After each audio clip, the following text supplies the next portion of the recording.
விருதுநகர் மாவட்டம் ராஜபாளையம் புதிய பேருந்து நிலையத்தில் வெளியூர் இளைஞர்களை போதையில் இருந்த உள்ளூர் போதை கும்பல் சரமாரியாக தாக்கி ஆடைகளை கிழித்த சம்பவத்தால் பரபரப்பு ஏற்பட்டது.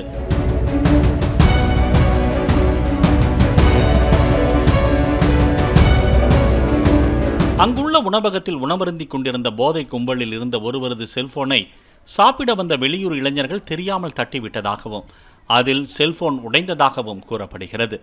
இதனால் ஆத்திரமடைந்த போதை கும்பல் இருவரையும் ஓட ஓட கட்டை மற்றும் கம்பியால் சரமாரியாக தாக்கிய வீடியோக்கள் வைரலான நிலையில் இந்த சம்பவம் குறித்து புகார் வந்தால் நடவடிக்கை எடுப்போம் என்று காவல்துறையினர் தெரிவித்தனர்.